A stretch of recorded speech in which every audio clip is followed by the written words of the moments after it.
¿Eres de los que no puedes vivir sin escuchar Alcalá día a día? ¿Se te hace raro ducharte sin esas canciones que tanto te gustan de fondo? ¿No aguantas el camino hasta el trabajo sin escuchar la voz de tus locutores favoritos contándote qué está pasando en Alcalá, España y el resto del mundo? Regresa al magazine más cercano de Radio Guadaira, con información interesante, entretenimiento, nuevas secciones, colaboraciones, novedades musicales y grandes clásicos. Alcalá día a día, de 10 de la mañana a 2 de la tarde y de 5 de la tarde a 8.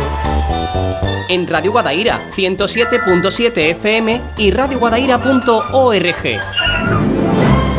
Alcalá día a día, tu mejor compañía.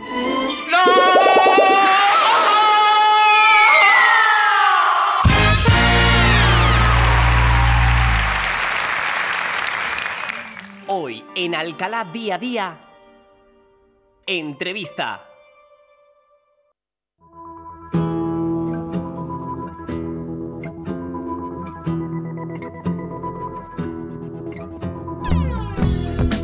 Bueno, pues son las 12:06 de la tarde ya de este martes 28 de noviembre. Y ya sabes que durante todo el mes de noviembre en el Museo de la Ciudad estamos de celebración. 18 años no se cumplen todos los días y para ello la dirección del Museo de la Ciudad ha preparado pues una serie de presentaciones, conferencias y también exposiciones para poder celebrar este 18 aniversario, una efemérides sin duda que marca un antes y un después en el Museo de la Ciudad, sobre todo porque viene a mostrar esa madurez que con los años ha ido adquiriendo este lugar público dedicado a la cultura y al arte en Alcalá de Guadaira, que además también se ha convertido en un espacio abierto, vivo, donde todos los colectivos y sectores de la sociedad tienen y encuentran su lugar. Y bueno, como un lugar dedicado a la cultura y al arte, en definitiva, una de las tareas o actividades que viene a celebrar precisamente hoy a las 8 de la tarde es precisamente la presentación de un libro llamado Cara de Ángel, La Roldana 1652-1706. Se trata de un libro de Manuel Jesús Roldán, a quien tenemos al otro lado del teléfono y enseguida conocemos. ¿Qué tal, Manuel Jesús? Muy buenas tardes. Hola, muy buenas tardes, encantado de saludaros. Encantados nosotros también, porque no todos los días tenemos la suerte de contar con una persona pues bueno, con tantísima experiencia y conocimiento sobre el arte y sobre todo también bueno, con tantísima experiencia en cuanto a las cadenas de radio y colaboraciones se trata, ¿no? Has participado precisamente en numerosas emisoras de radio, sobre todo para transmitir todos esos conocimientos que de forma altruista pues vienes a desarrollar en todos estos programas, y para nosotros además también es todo un placer contar con un profesor de la talla de usted que desde luego va a venir a enseñarnos muchísimas cosas, porque de la Roldana precisamente sabe usted mucho, ¿no? Bueno, la verdad que he procurado documentarme para hacer un libro que realmente es una novela, ¿no? Una novela que vamos, tiene la particularidad de que está hecha por un historiador, ¿no? Uh-huh. Un historiador del arte que lo que hace es leer mucho sobre la Roldana. De la Roldana hay cosas escritas, bueno, prácticamente desde su fallecimiento en el siglo XVIII, pero sí es cierto que hubo un tiempo en el cual, bueno, no se profundizó en su vida, en su obra, porque ella tenía muchas limitaciones, ¿no? Uh-huh. Esas limitaciones fueron la de no poder firmar sus obras, sobre todo en su primera etapa, uh-huh. La de la falta de documentación de algunos momentos de su vida. Recordemos que ella vive entre Sevilla primero, luego la ciudad de Cádiz y finalmente la corte de Madrid, y que, bueno, poco a poco, a partir de algunos libros que se publican sobre ella en el siglo XX, por ejemplo, hay una tesis doctoral que recopila toda su documentación. Bueno, pues ese fue un poco el punto de partida que yo tomé en la lectura de todo lo publicado sobre ella para convertirlo en una novela, ¿no? De forma que es una novela que tiene un componente evidentemente histórico, es decir, prácticamente todo lo que se narra en esta novela es una realidad, pero está novelado de forma que sirve para contextualizar su época, el ambiente sevillano, el ambiente gaditano y el ambiente madrileño. Hablamos también de una novela biográfica, porque basado en todos esos datos que ha ido encontrando en esas tesis y en el periodo de investigación, podemos conocer perfectamente a esta mujer que fue invisibilizada por la historia, pues por el hecho solamente de ser mujer y haber nacido en una época en la que todavía las mujeres no podían desempeñar ciertos papeles, ¿no? Sí, la verdad es que ella tuvo una formación que, de acuerdo al tiempo en el que vivió, se crió entre iguales. Es decir, ella es hija de Pedro Roldán. Pedro Roldán es el gran escultor de la Sevilla del siglo XVII y de toda la Andalucía occidental, pero el padre forma a sus hijas en la igualdad, que es realmente muy curioso, ¿no? Es decir, ella y no solamente ella, sino sus propias hermanas, su propia hermana María, que también fue escultora reconocida, y otras hermanas que son educadas en el arte del tratamiento del barro, el tratamiento de la madera, el tratamiento del dibujo, evidentemente, y muy pronto, bueno, ella forma parte como una más del taller. De hecho, hay un enfrentamiento con el propio padre, porque el padre, bueno, considera que la persona que ha elegido como su marido, a él no le parece a su altura, ¿no? Digamos, ¿no? Entonces ella realmente en su momento fue una triunfadora, es decir, una triunfadora que, bueno, se encuentra con las limitaciones propias de la época, que eran las limitaciones de no poder firmar las obras o no poder firmar los contratos, pero que finalmente ella, cuando llega a Madrid, acaba siendo, bueno, pues contratada por dos cortes diferentes. Una es la corte de los Austrias, la corte de Carlos II, y otra es la corte de Felipe V. Es decir, realmente ella fue reconocida en su época. Lo que ocurre es que luego, en muchas ocasiones, sobre todo con los escultores, hay una especie de silencio por la falta de contrato o por lo difuso que eran los talleres en la época, ¿no? Y muchas veces el silencio es posterior, pero podemos decir que Luisa Roldán, en buena parte de su vida, fue una escultora reconocida, con todas las cortapisas propias de lo que era, bueno, pues una sociedad evidentemente masculina, ¿no? La verdad es que tuvo que ser difícil, ¿verdad? Haber sido criada en un seno familiar de igualdad y que la propia sociedad no te lo permitiera. Ella tuvo que también durante un tiempo que ceder la firma incluso hasta a su marido, ¿no? ¿Puede ser? Sí, a su marido Luis Antonio de los Arcos. Digamos que cuando ella se casa con él además con la oposición paterna. Esto es muy curioso porque ellos emplean una forma notarial que era lo que llamaban algo así como el rapto, es decir, ellos pedían a un juzgado que, aunque el padre se opusiera, pero como eran mayores de edad, pedían el matrimonio, se sacaban de casa y en un, digamos, territorio neutral, después de una audiencia que se hacía con el juzgado y tal, pues ellos procedían a casarse. Se casan en la parroquia San Martín de Sevilla y ellos siguen trabajando en el taller del padre, curiosamente. Es decir, el padre mantiene la consideración de dos grandes trabajadores. Pero, curiosamente, el que firma las obras es el marido de Luis Antonio de los Arcos. ¿Qué forma tuvo ella de ir quitándose esa, digamos, esa costumbre de que fuera el marido el único que firmara las obras? Bueno, pues en un primer momento lo que hace es introducir en algunas de sus obras, especialmente las que hace en Cádiz, por ejemplo, pues introducir un pequeño papelito donde se constata que la obra está hecha por ella. El marido bien policromaba o bien tallaba o desbastaba la talla inicial. Y bueno, eso en los santos patrones de Cádiz, por ejemplo, es uno de esos ejemplos donde está reconocida ese papelito, en el ese Homo de Cádiz también, por ejemplo. Y llega un momento cuando ya están en Madrid, que en Madrid ella sí firma muchos de los barros que realiza, porque evidentemente ella es la que está reconocida como la propia autora de esas obras, e incluso en una en la que yo creo que es su obra maestra, la que hemos elegido como portada del libro, de Cara de Ángel, que es ese San Miguel Arcángel que hoy está en la Galería de las Colecciones Reales, pues ya que ni más ni menos esa obra monumental, que es una obra de 2,5 metros, hecha en cedro y realmente espectacular, ¿no?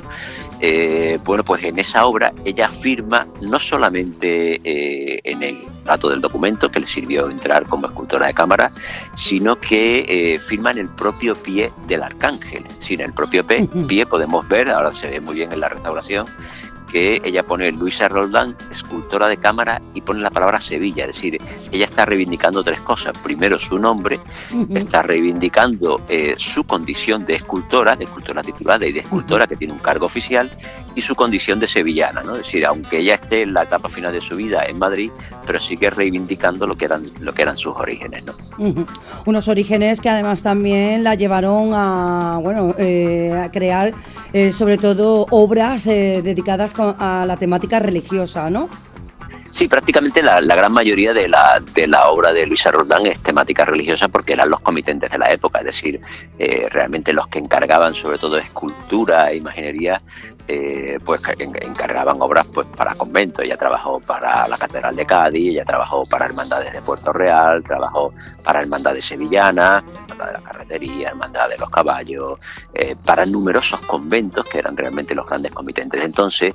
Y yo creo que hay un cambio de inflexión en algunos de esos clientes, y es que cuando llega a Madrid se encuentra con que tiene una clientela que, aparte de ser la de la corte, que también le siguió encargando obras religiosas, se encuentra también con esas casas nobiliarias que le encargan pequeñas piezas en barro para sus colecciones particulares, ¿no? Y esas colecciones particulares en muchas ocasiones están orientadas al mundo italiano, ¿no? Y el mundo italiano, que llegaba a la Madrid de los años finales del siglo XVII, era un mundo que, bueno, pues por ejemplo se orientaba hacia el Belén, ¿no? Entonces ella, aparte de toda esa creación religiosa que ya traía desde Sevilla y de Cádiz, en Madrid realiza muchas obras de tipo menudo, de tipo, bueno, nacimiento, los grandes belenes de la Roldana, que se realizan en la etapa madrileña y que, bueno, vienen un poco a ampliar su producción, pero prácticamente no hay producción civil, podríamos decir, puesto que no había comitente civil, es decir, era muy raro que algún noble o algún burgués de la época encargara, pues, por ejemplo, un retrato, que sí era frecuente,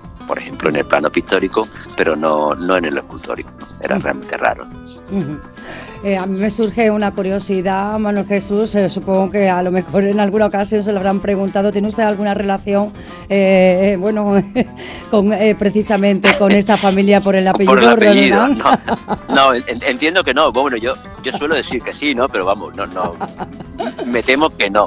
Es un apellido, bueno, es un apellido que quedó aquí, porque aunque ella fuera a Madrid, pero la gran mayoría de sus hermanos y tal continuaron trabajando en el sur, y bueno, su propio, el nieto de Pedro Roldán, Pedro Duque Cornejo, continúa el taller en la Sevilla del siglo XVIII, muy avanzado el siglo XVIII, es decir, que es un apellido que se mantuvo aquí, ¿no? Pero bueno, no sé, no he investigado yo tanto si llega hasta mí el apellido, no. Pero bueno, yo digo que sí. Lo mismo si investigan el árbol genealógico, lo mismo tiene algún tentáculo, alguna raíz por ahí que le haya llevado precisamente a escribir sobre esta gran artista como ha sido Luisa Roldán.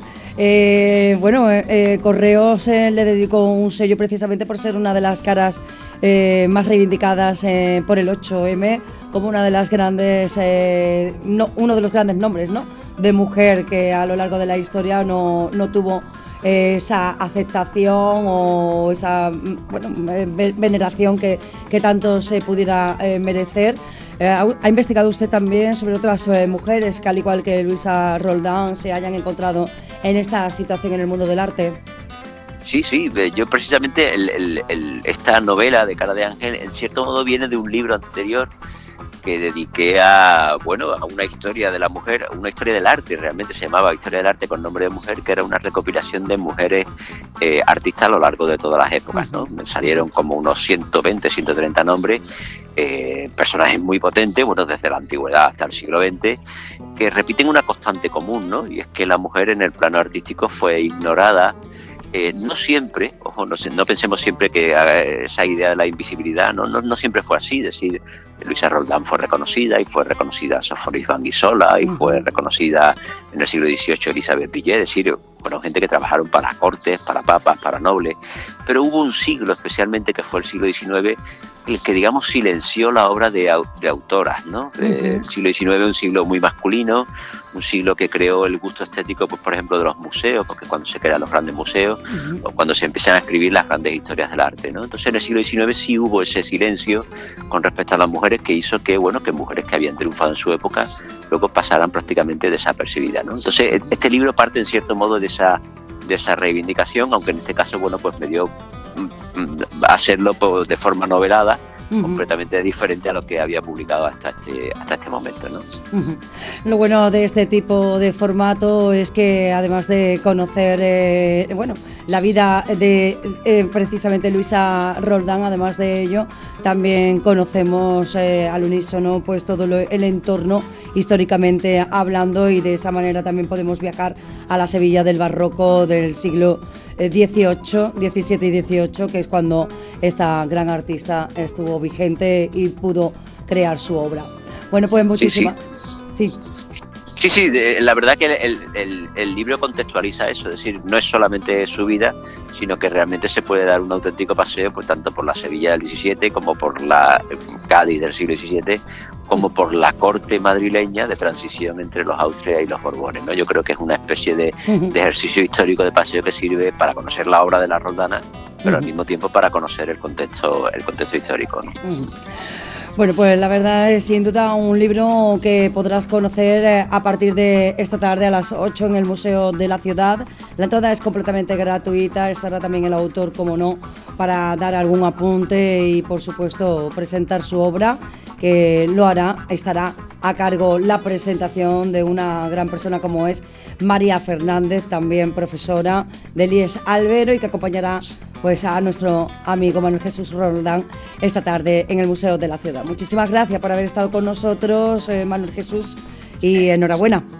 Muchísimas gracias y bueno, pues todo el mundo queda invitado evidentemente a que hablemos sobre la Roldana y sobre el libro esta tarde en el museo. Muchísimas gracias. A usted, un besito, hasta luego. Un saludo, hasta luego. Desde luego yo tengo muchísima suerte porque vivo en la calle Escultora La Roldana y me interesa muchísimo conocer muchas cosas sobre esta gran mujer de la que tanto se habla, sobre todo cuando hablamos de reivindicar el papel de la mujer a lo largo de la historia. Bueno, vamos a continuar y hablando de historia nos vamos a ir a la barriada San Miguel. Ya sabes que los martes tenemos sentimientos de fortaleza y hoy llega con más sentimiento que nunca porque se acerca la Navidad y claro, ¿qué es lo que tenemos ahora? Pues muchas zambomba, mucho arte y todo ello pues se va a congregar precisamente este próximo fin de semana en la barriada San Miguel. El Castillo nos lo cuenta nuestra amiga y compañera María Luisa Cruz. Alcalá día a día en Radio Guadaira. Ahora más información, más entretenimiento, más música. De lunes a viernes de 10 de la mañana a 2 de la tarde y de 5 a 8 de la tarde.